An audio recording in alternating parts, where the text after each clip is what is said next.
positif analisis unsur-unsur intrinsik dan nilai-nilai pendidikan karakter cerpen selalu ada, karya Ejera Simamora. Sebelum kami memulainya, ada baiknya kami memperkenalkan diri kami. Saya Saloni Kotasoi dan rekan saya Delia Kustumbu. Baik, di sini kami akan memulai pembahasan kami. Kami akan mulai dari pendahuluan. Menurut Susanto, 2016 ayat 13 mengatakan karya sastra adalah dunia rekaman yang realitas faktanya telah dibuat sedemikian rupa oleh pengarang. Dilanjut oleh tahun 2016 ayat 153 menyatakan bahwa karya sastra merupakan karya kreatif yang diciptakan oleh manusia, di mana di dalam karya sastra bahasa digunakan sebagai medium. Menurut KBBI, Korpus Besar Bahasa Indonesia 2024, cerita pendek adalah karangan fiktif yang tidak lebih dari 10.000 kata dan melewati satu tokoh serta satu peristiwa umum. Nurdiantoro pada tahun 2018 menyatakan cerpen adalah karangan fiktif yang berisi sebagian kehidupan seseorang atau kehidupan yang diceritakan secara ringkas yang berfokus pada suatu tokoh. Selanjutnya, unsur-unsur intrinsik pada pembangunan dari dalam cerpen adalah komponen-komponen terdiri dari yang pertama adalah tema, yang kedua tokoh atau pentokohan, yang ketiga cerita, yang keempat latar, yang kelima gaya bahasa, yang keenam sudut pandang, yang ketujuh aman. Baik, di sini saya akan menjelaskan pendidikan karakter merupakan aspek penting dalam dunia pendidikan yang berfungsi membentuk kepribadian peserta didik secara menyeluruh. Menurut Kementerian Pendidikan dan Kebudayaan Indonesia pada tahun 2023, pendidikan karakter adalah proses penanaman nilai-nilai luhur bangsa yang diintegrasikan secara sistematis dalam kurikulum, pembelajaran dan budaya sekolah untuk membentuk peserta didik yang beriman, bertakwa dan berakhlak mulia. Menurut Kemendiknas 2011 telah didefinisikan 18 nilai karakter yang harus ditanamkan kepada peserta didik yang bersumber dari agama, Pancasila, budaya, dan tujuan pendidikan nasional. Ke-18 nilai tersebut yang pertama religius, yang kedua jujur, yang ketiga toleransi, yang keempat disiplin, yang kelima kerja keras, yang keenam kreatif, yang ketujuh mandiri, yang kedelapan demokratis, yang kesembilan rasa ingin tahu, yang kesepuluh semangat kebangsaan, yang ke-11 cinta tanah air, yang ke-12 menghargai prestasi, yang ke-13 bersahabat atau komunikatif, yang ke-14 cinta damai, yang ke-15 gemar membaca, yang ke-16 peduli lingkungan, yang ke-17 peduli sosial, dan yang terakhir adalah tanggung jawab. Adapun rumusan masalah dan tujuan penelitian kami, yang pertama ada rumusan masalahnya yaitu apa saja unsur-unsur intrinsik dalam cerpen selalu ada. Yang kedua, jelaskan nilai-nilai pendidikan karakter dalam cerpen selalu ada. Tujuan dari penelitian ini adalah untuk mendeskripsikan dan memberikan pemahaman tentang unsur-unsur intrinsik dalam cerpen selalu ada dan bagaimana nilai-nilai pendidikan karakter dalam cerpen tersebut. Metode penelitian yang kami gunakan adalah pendekatan deskriptif kualitatif, yaitu metode yang bertujuan untuk menggambarkan dan menginterpretasikan data secara mendalam berdasarkan kondisi apa adanya tanpa perlakuan atau manipulasi variabel. Teknik analisis data mengacu pada model Gilles dan Huberman yang mencakup 3 tahapan penting, yaitu yang pertama pengumpulan data dari berbagai sumber, yang kedua analisis data secara sistematis, yang ketiga reduksi data yaitu menyederhanakan dan memilah data yang dilakukan guna menemukan pola dan kesimpulan yang sesuai dengan fokus penelitian. Baik, sekarang kita masuk pada pembahasan. Yang pertama, unsur-unsur intrinsik cerpen selalu ada karya Ejera Simamora. Terdapat beberapa unsur-unsur intrinsik. Yang pertama itu adalah tema. Tema yang terdapat dalam cerpen selalu ada karya Ejera Simamora adalah perjuangan dan pengharapan dalam menghadapi kesulitan hidup. Yang kedua adalah tokoh dan penokohan, di mana tokoh dan penokohan yang terdapat dalam cerpen ini, yang pertama itu Kayla sebagai tokoh utama memiliki perwataan tegar, bekerja keras, bertanggung jawab dan tidak mudah menyerah. Yang kedua, Ibu Kayla, perwatakannya bijaksana dan kejamangan. Yang ketiga, Ayah Kayla sebagai perwatakan pendukung, sabar dan bekerja keras. Dan yang keempat adalah teman-teman Kayla, digambarkan sebagai kontras dari Kayla. Mereka lebih santai dan mampu berlibur. Yang ketiga adalah alur. Alur yang digunakan dalam cerpen ini adalah alur maju. Cerpen ini dimulai dari penggambaran kondisi tokoh utama. Kayla bangun pagi dengan semangat yang berat karena beban hidup dan kuliah. Lalu ia terbangun merasa lelah secara mental karena tekanan ekonomi dan sosial. Konflik berkembang ketika ia hampir tidak bisa mengikuti ujian UAS karena belum membayar biaya kuliah. Adapun penyelesaian dari konflik di atas yaitu kedua orang tuanya mendapatkan pesanan masakan yang hasilnya bisa digunakan untuk membayar uang kuliah.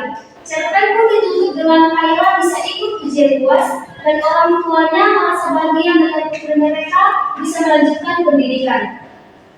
Yang keempat adalah latar.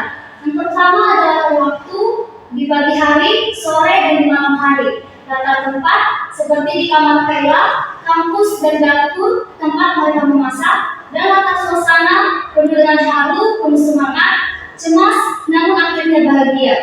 Yang kelima adalah sudut pandang. Sudut pandang orang ketiga sebat tahun yang digunakan dalam cerpen ini. Selanjutnya gaya bahasa. Dalam cerpen ini terdapat 4 gaya bahasa. Yang pertama yaitu majas metafora, yaitu perbandingan langsung tanpa pembanding. Yang kedua majas personifikasi, yaitu memberi sifat manusia pada benda atau abstraksi. Yang ketiga majas hiperbola, melebih-lebihkan sesuatu. Dan yang keempat majas repetisi atau pengulangan kata untuk menekankan makna. Dan yang terakhir adalah amanat. Yang pertama, amanat yang terdapat dalam cerpen ini, jangan mudah menyerah, selalu ada jalan ketika kita berusaha dan percaya. Yang kedua, cinta dan pengorbanan orang tua sangat besar dan seringkali menjadi kekuatan tersembunyi bagi anak-anaknya. Yang ketiga, kesederhanaan bukan halangan untuk meraih keberhasilan. Dan yang keempat, kebaikan dan ketulusan hati bisa menghasilkan keajaiban kecil. Nilai-nilai pendidikan karakter dalam cerpen selalu ada. Karya jelas memori. Yang pertama, religius. Tokoh Kayla menunjukkan nilai pendidikan karakter yaitu religius dengan tidak mengandalkan kekuatannya sendiri, tapi juga percaya kepada Tuhan. Ia menemukan firman dari Matius 6:34 dan hatinya menjadi kuat. Seperti dalam kutipan, jangan khawatir akan hari esok yang ada pada Matius 6:34. Kutipan yang kedua, lalu seperti suara yang muncul dari dirinya, ia mendapat kalimat lembut yang menenangkan dan melakukan dulu apa yang bisa kamu lakukan hari ini. Kutipan ketiga, mungkin ia berubah tapi hatinya lebih kuat sedikit. Yang kedua, jujur. Tokoh Kayla menunjukkan nilai pendidikan karakter seperti perilaku yang mencerminkan kejujuran dalam ucapan dan tindakan. Seperti kutipannya, Kayla menahan tangisnya. Kenapa Bu beraksi sulit ini? Kayla bukan tidak bersyukur, Kayla hanya ingin dimudahkan supaya bisa seperti orang itu.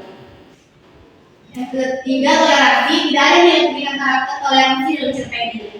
Yang keempat, disiplin. Tokoh Kayla menunjukkan nilai pendidikan karakter yaitu disiplin dengan taat, aturan, dan tanggung jawab terhadap waktu. Seperti dalam kutipan, jam makan berbunyi menandakan pukul 5 pagi, Kayla memulai membuka mata dengan rasa berat. Ia menatap langit-langit kamar, mencoba mengumpulkan semangat kemarin. Ia tetap bangkit dari tempat tidurnya, merapikan tempat tidur dan memasak nasi goreng sederhana. Selanjutnya, kerja keras. Tokoh Kayla menunjukkan nilai pendidikan karakter yaitu kerja keras dengan usaha sungguh-sungguh untuk mencapai cita-cita dan tetap bekerja setengah hari setelah pulang kuliah. Seperti dalam kutipan, bahkan hanya untuk membeli buku saja, ia harus menabung dari uang yang didapatkan dari kerja setengah hari pulang kuliah. Malam itu, mereka mengerjakan pesanan tersebut hingga larut malam. Selanjutnya, kreatif. Keluarga Kayla menunjukkan nilai pendidikan karakter yaitu kreatif dengan mencari solusi dengan cara yang baru. Seperti dalam kutipan, saya, ibu dapat pesanan nasi kotak 200 bungkus untuk besok. Selanjutnya, demokratis. Tokoh Kayla dan ibunya menunjukkan nilai pendidikan karakter yaitu demokratis dengan saling menghargai, terbuka, dan berdiskusi. Seperti dalam kutipan, Kayla sayang, bersyukur bukan berarti semua harus dan dulu. Sayang, tapi belajar lebih kebaikan kecil yang tetap ada. Selanjutnya, rasa ingin tahu. Tokoh Kayla menunjukkan nilai pendidikan karakter yaitu rasa ingin tahu dengan memiliki keinginan kuat belajar dan Kayla tetap datang ke kampus dan berusaha mengikuti UAS.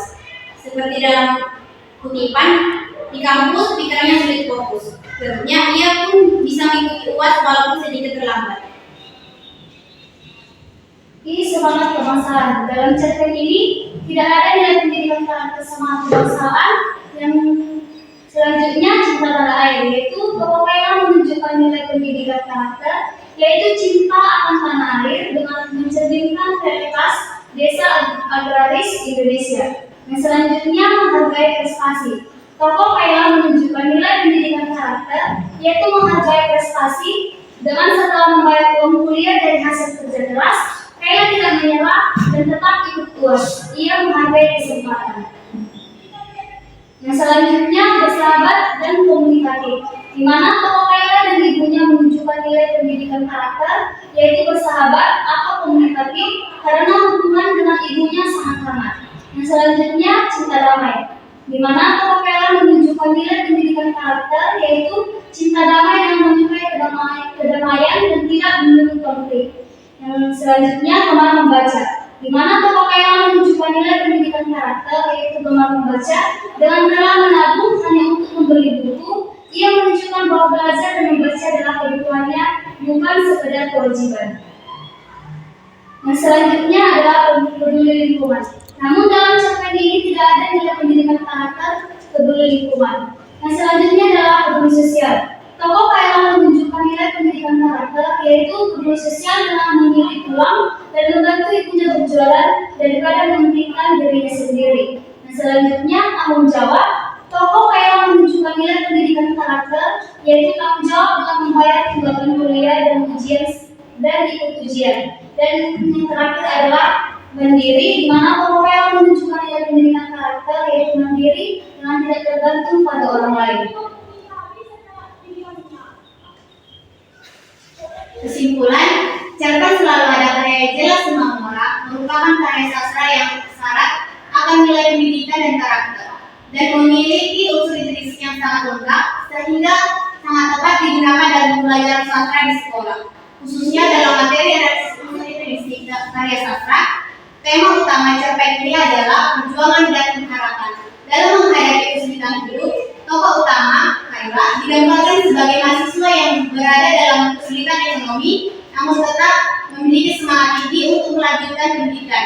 Dalam cerpen ini tercermin berbagai nilai karakter, antara lain religius, jujur, disiplin, kerja keras, kreatif, mandiri, demokratis, rasa ingin tahu, cinta tanah air, menghargai prestasi, komunikatif, cinta damai, gemar membaca, peduli lingkungan, peduli sosial, dan tanggung jawab. Nilai pendidikan karakter yang paling dominan dalam cerpen ini adalah nilai religius. Ditunjukkan melalui tokoh Kayla yang menguatkan diri melalui firman Tuhan. Jangan khawatirkan hari esok, Matius 6 ayat 24. Serta refleksi batin yang mengarah pada ketenangan dan karakter. Hal ini menunjukkan bahwa cerpen ini tidak hanya menyampaikan kisah perjuangan, tetapi juga membangun spiritual pembaca. Sekian dari hasil pembahasan kami. Semoga yang akan disampaikan dapat bermanfaat bagi pendengar dan pembaca. Sekian dan terima kasih.